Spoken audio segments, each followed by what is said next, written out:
So just Alex Central, uploaded a video. Actually, it was a 13-minute, 14-minute clip that he, cut, if you will. He didn't cut it out of the live stream, but he basically, kind of edited it out. He basically took part of it and put it into its own little video.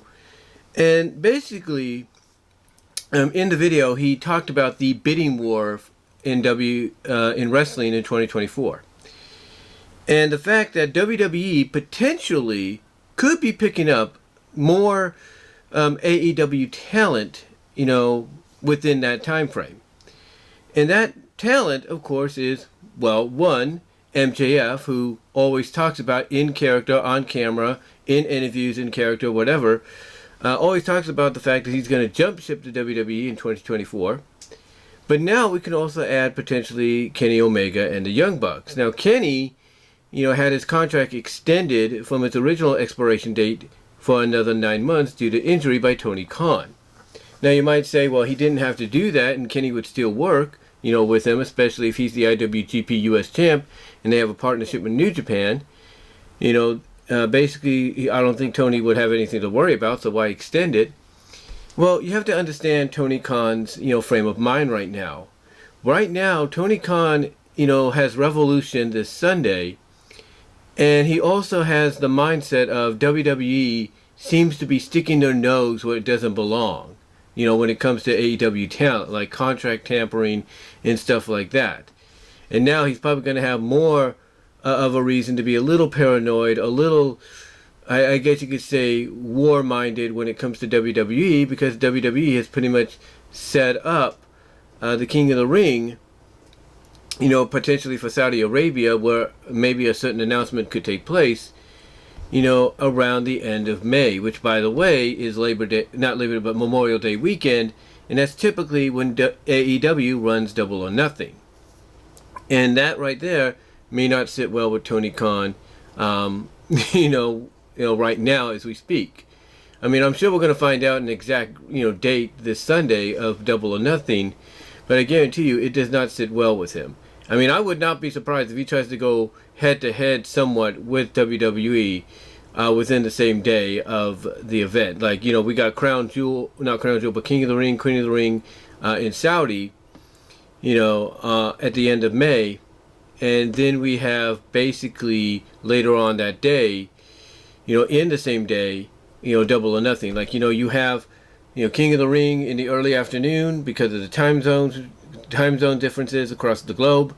And then after that, you have Double or Nothing. I mean, what a weekend, what a Saturday that would be for wrestling. And Tony would only do that mainly to try to get at WWE, get back at them for trying to take over his, his weekend, if you will. His, basically the weekend he lays claim to. But hey, if he wants to go to war, WWE, especially under Triple H, will bring the war to him. Now, Alex did mention during this video that things could be vastly different in the next couple of months if Nick Khan's projection of a sale takes place and becomes a reality. Because Nick Khan did say in a recent interview that, from an guesstimation standpoint, he's looking at a sale being, done within 4 months. I don't see that happening. I do not see that happening. Now, unless, what Vince is asking for sale price-wise, which is $9 billion, is met, then I could expect a certain country in, their financial group to make that announcement at the King and Queen of the Ring tournaments. Now, I'm not saying that's going to happen, but it's, it's a possibility. It's kind of within that time frame. But we'll have to see. More than likely, I don't think WWE is going to sell just yet. I mean, if they do, they're going to sell to someone here in the U.S. Let me just put it that way. I mean, yes, Saudi Arabia is on the table. The PFI group is on the table. But last time I heard, they're in a position to where, they went from being the favorites to being the least favorites to, obtain ownership. Because I think anybody that's going to talk with Vince McMahon and help him mull over this decision, is going to basically tell him, yeah, Saudi is a good choice, but they're not going to be a very, popular choice with not just your talent, but with everybody. So, Yeah, Saudi might financially have the money to buy WWE, but right now they're not like in the running anymore. They're basically like that presidential candidate, that you think is going to be the candidate to become president or at least be the nominee, to go against the current president or one of the other potential party members, and then suddenly they drop out because, you know, basically some things about them just caught up with them, and they went from being a top favorite to a least favorite. So I could, so that's basically how you could view Saudi Arabia right now. Like they could technically still be in the running, but I don't think any of us see it happening. Period. If anybody's got a shot, it's going to be Endeavor, and all they have to do is find the best backer for them. And I think eventually they're going to. I mean, if they were able to find somebody to probably back them in buying, UFC, I think they're going to find somebody to back them to buy WWE. That's just me. That's just me. And for all we know, WWE may not sell, period. I mean, if they were going to sell, do you think they'd be making plans in advance for SummerSlam and all that, like venue-wise and everything? Of course they wouldn't. They wouldn't be doing these bookings and sellings of events for like Money in the Bank, SummerSlam, and so on. If basically they're going to get sold to someone that may change course on those plans. So I don't think WWE is going to sell right away this year. I mean, we're going to get potential buyers, but it won't be this year. And even if they do sell, people have to understand that despite what Vince has done, he has SEC guidelines he's got to follow, which means even though, let's say, Saudi gets it, they come out of nowhere and get ownership, they still got to sign all these, X's and O's and dots and T's and everything. They have to, agree to all a bunch of different things, along the ways. And it's basically basically it'll turn into a complicated mess. And also, people seem to forget that you got some lawsuits breathing down Vince McMahon's throat right now that could slow down potentially a sale. And I don't even think the Saudis will want to stick their hands in that.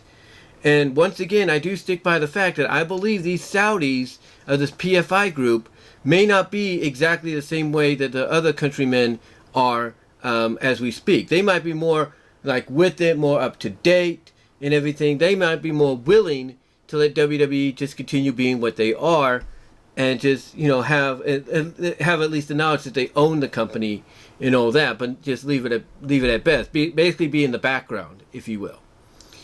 But again, they're right now in a situation to where financially they could do it, but they're basically so off course right now, or so off the rate, so off the I guess you could say the running, if you will, that it's not going to be an issue, especially if they know about the lawsuits going on, and like I said, then they themselves may not want to stick their hands into that problem, no matter what people might say, because I know a lot of people feel that with everything going on and they're hearing these rumors and stuff, they don't know what to believe right now.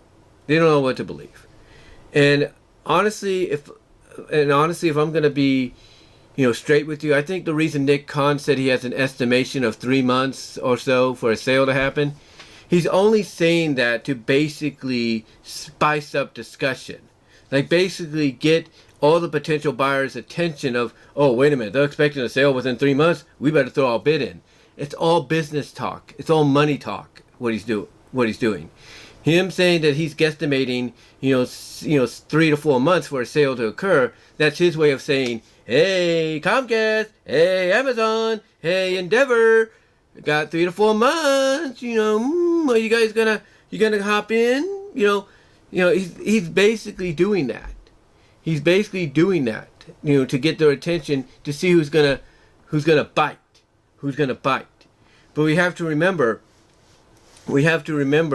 that basically the potential buyers, even Saudi, if you will, have to do a lot of research into, okay, what are we going to get, what are we obtaining, in the process if we want to potentially buy this company.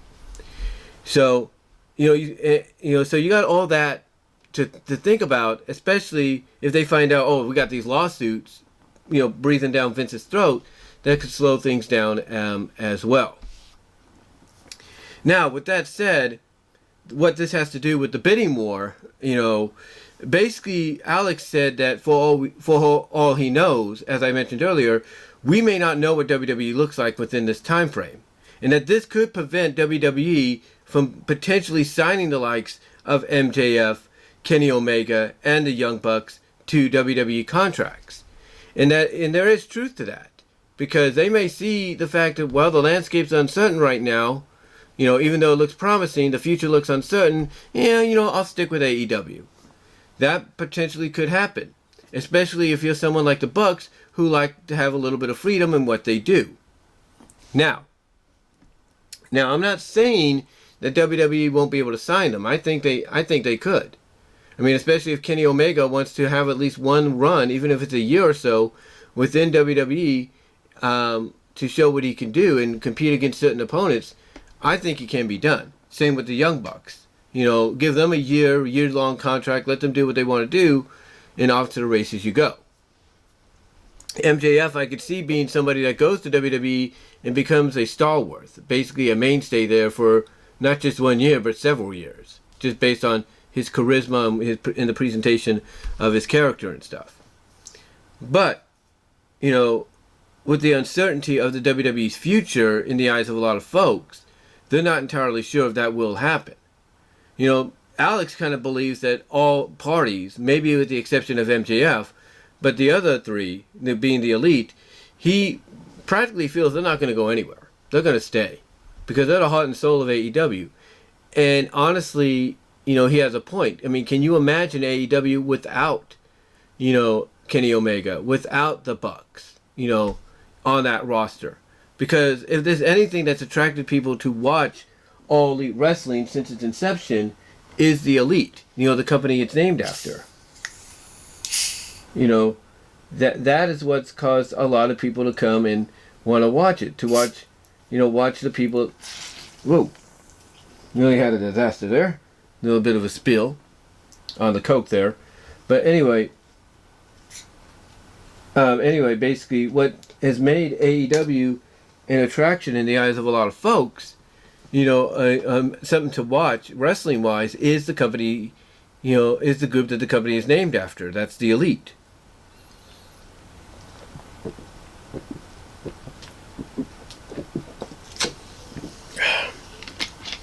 Like I said, that's the Elite. And if you take the Elite out of all Elite Wrestling, it's going to feel vastly different.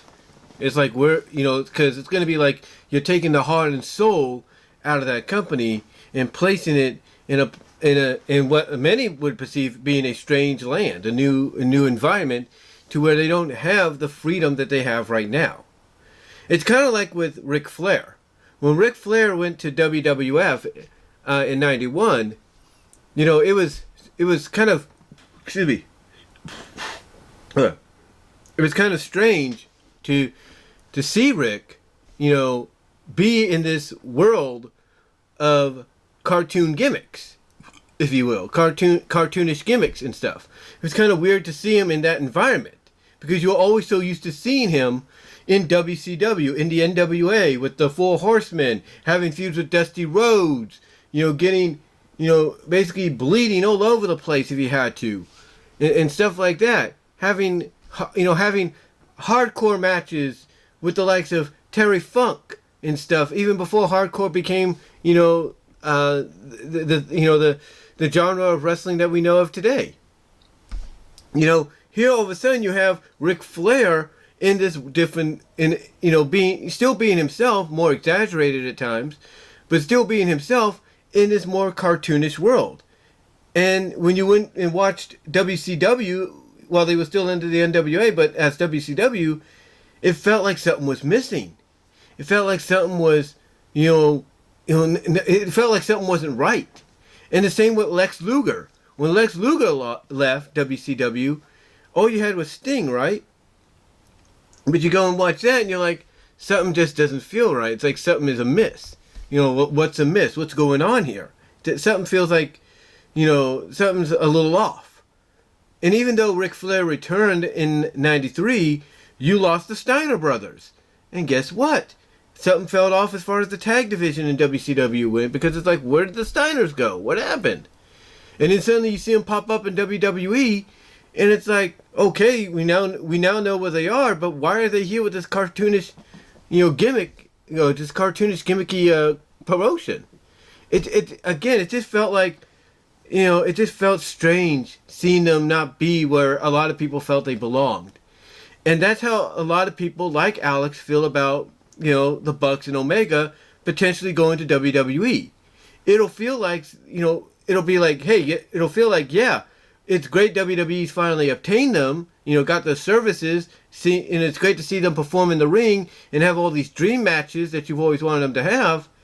But when you tune over to AEW, it's going to feel like something's a little amiss. It's like, yeah, we still have some great wrestling and some great talent, but something seems a little off. Something feels a little, not right. And the reason you would feel that is because, with the exception of Adam Page only being there, everybody else that represented the original core of AEW is gone. And they're gone and working with, the competition. And that's why I think Alex feels like it's not going to happen, because, he feels that the Bucks are not going to want to lose the freedom. Probably the same with Kenny Omega. But mostly because he, and maybe by extension he believes they, that being the Elite, feels like things would be so, not right, so amiss, if you will, if they were to leave and go work for somebody else. So that's why he doesn't see them leaving, at all. He sees them maybe resigning for another several years. But we'll have to see. Again, it also depends on the future of WWE itself. Like, where is it going to land, ownership-wise, in the long run? Again, I don't think an actual sale will take place, right away. And even if it does, it takes more than just, okay, here's $9 billion, Vince. Okay, thank you, bye, enjoy. It's going to take more than that. It takes signing all kinds of papers. It takes going through all different, scenarios to make sure that the deal is officially signed, sealed, and delivered before it becomes official. So even though, WWE will be able to, sell the company to somebody, in the future, it doesn't mean that company's those new owners are going to have outright ownership right away. They're still going to have to go through all the dots and the T's and all that. And again, you look at the $9 billion price range. Yeah, I have no doubt that Endeavor, as I mentioned earlier, could probably find someone to help them make that happen. But when you look at the $9 billion price range, I don't think anybody, not even the Saudis, straight up would want to pay for that, out of the pockets. I mean, financially, it may not damage the Saudis or anything like that. It may not, damage them financially, but they do know, just like anybody across the globe knows, that $9 billion, that's a lot of money to, invest into ownership of a company, and, that you may or may not know will succeed, in the future, or not know exactly what it's going to be, financially and, talent-wise and all that in the future. That's a big gamble. And even the Saudi Arabia people know that's a big gamble. We have to be realistic about that they even know, paying $9 billion is a big risk. And they're going to want proof of whether or not their risk is going to pay off. They're going to want proof. And they're going to want a lot of proof, in the long run. Not just what they've been getting now, but what they're going to, potentially get in the future. They're going to want proof, right away. In my opinion. And whether or not at the King and Queen of the Ring tournaments, semifinal rounds or finals, in Saudi Arabia, at the end of May, which is what it's scheduled to be, whether or not they make an announcement there that some kind of transaction has occurred, again, it's still going to take time. A lot of I's and T's and everything have to be dotted. But also, before they make everything final, they're going to want to see a lot more evidence on what they are potentially purchasing, to put on the potentially purchasing to make part of their company, to be part of their ownership, with other things that they've basically stuck their financial fingers into, like with Newcastle and Nintendo and all these other places that they're getting some kind of ownership or stock or piece of the pie of. They're going to want to know what they're getting themselves into. Despite how you feel about their people or not, they're going to want to know. And again, I still stick by the fact that I don't think these PFI people are the same way as the other Saudi people are, that you're thinking of. I think they're more, up to date. I think they're more with it. They're more understanding of, hey, the world is changing. Things are moving along. We got to move and change along with it. So I think the Saudi people that own the PFI group, I think they're more understanding than the other Saudi people. Just my opinion. But again, we don't know if a sale is going to happen because, again, who's going to want to pay $9 billion for WWE knowing that that's a big risk to take? It's kind of like, let's say you put your house up for sale and people are like, oh, that's a good house. That's a good house. I wonder how much they want it for. And some people might make a guesstimation of, maybe they want it for $4,000, maybe $5,000. But yeah, you, the owner, would be like, those are good guesses, but I want it for $1 million. You know what people will think when they hear you wanting it for $1 million? They'll be like, whoa, that's a steep asking price. And I don't know if I want to risk it on this house. It looks nice and everything. It's got a lot of rooms, but and a lot of space. But do I really want to risk $1 million on this house? Especially with the fact that some things may have to be touched up. There's things like that. There are mindsets like that. And, honestly, that's how a lot of the potential buyers are thinking. Amazon's thinking it. Disney, to an extent, is thinking it. ESPN, by extension, is thinking about it. Fox Sports is thinking about it. Endeavor, Liberty Media, all of them are thinking along these lines, including the PFI of Saudi Arabia are thinking along those lines that $9 billion is a big risk to take. And do they really want to do it?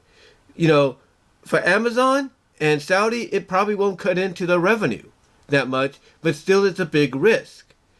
And it's a risk that if it doesn't play out the way they hope, that's $9 billion they can't get back. It's gone. So do they really want to take that risk? I don't know. We'll have to see. But also, I think the reason Vince put that up there is in a sense, honestly, my thoughts, my opinion, my theory and opinion here. I think the reason Vince put that up is because he knows not everybody's going to be in a hurry to really want to pay that. And he's going to hope that this keeps anybody else that always comes out and says, hey, is WWE for sale? Are you planning to sell WWE? That it'll keep the mouth shut about it. Like, hey, if he puts an asking price of $9 billion, he knowing not everybody's going to want to pay that asking price and all that. His mindset, in my opinion, is it'll keep people it'll basically keep people from asking about a sale of the company from here on in. Basically, like, yeah, that basically hearing that asking price, it'll be his thought process of, hey, I'm gonna ask $9 billion. I know people will be reluctant about paying it, and hopefully that'll shut their mouths about any potential sale in the future. And that's it. That's it. It'll basically shut their mouths. And again, we have to also understand that there are lawsuits heading Vince McMahon's way that will slow down any potential sale. And that not even the Saudi Arabia people of the PFI group will want to be involved in that situation until things are cleared up. So yeah, as far as the future of WWE goes, when it comes to potentially landing, people like, the Elite and like MJF and all that, I do agree it's uncertain. But if nothing really happens within the time frame that Nick Khan believes it's going to happen in, do I see them potentially, coming over? Yes. And even if a sale does happen, and whoever owns the company says, hey, Triple H, we're going to stick with you creatively and all that, yeah, I could still see Omega and the Bucks coming over, knowing that, hey, the guy we want to work with is still, running things creatively. That's cool with us. But we'll have to see. We'll have to see what happens. We still got, after today, we still have, believe it or not, what is it, 9 months now, I think, 9 months, starting tomorrow, to start really thinking about what the future holds. and whether or not WWE will be sold, to whoever. Again, they're going to be in Saudi potentially for the King and the Queen tournaments. Could that be where an announcement's made? Maybe, but I don't think so. Because even if it is, they still got a lot of dots and I's and everything they got to do before it officially becomes official. And also certain guidelines they got to pass. But with these lawsuits, hanging over Vince's head right now, and potentially more on the horizon, we just don't know when. Yeah, that's going to slow down any potential sale talk for right now.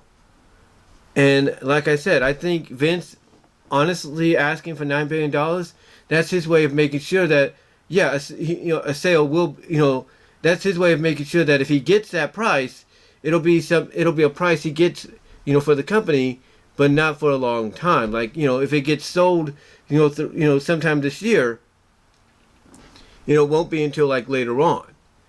And, with his mindset, he's probably thinking this is going to keep people, from talking about a sale from now on if he's going to ask for $9 billion, for the company itself. That's just my opinion. But again, do I see them showing up in WWE? Whether or not if we take the uncertainty of the future, put it aside, do I see the Bucks and all them, the Bucks, Omega, and MJF showing up? Yeah, I do. But I only see it maybe for 1 year, at least for the Elite.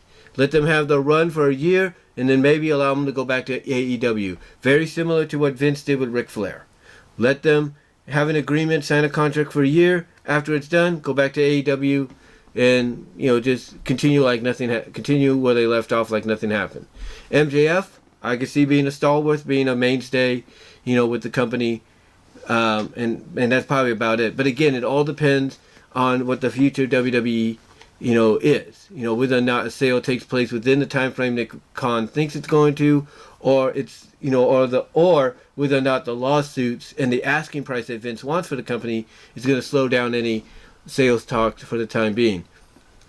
Because I guarantee you, when Nick Khan was on CNBC and he said that, he wasn't aware that Vince was going to ask for maybe $9 billion for the sale of the company. I don't think he was aware of that. Happening, being the sale price that Vince would ask for.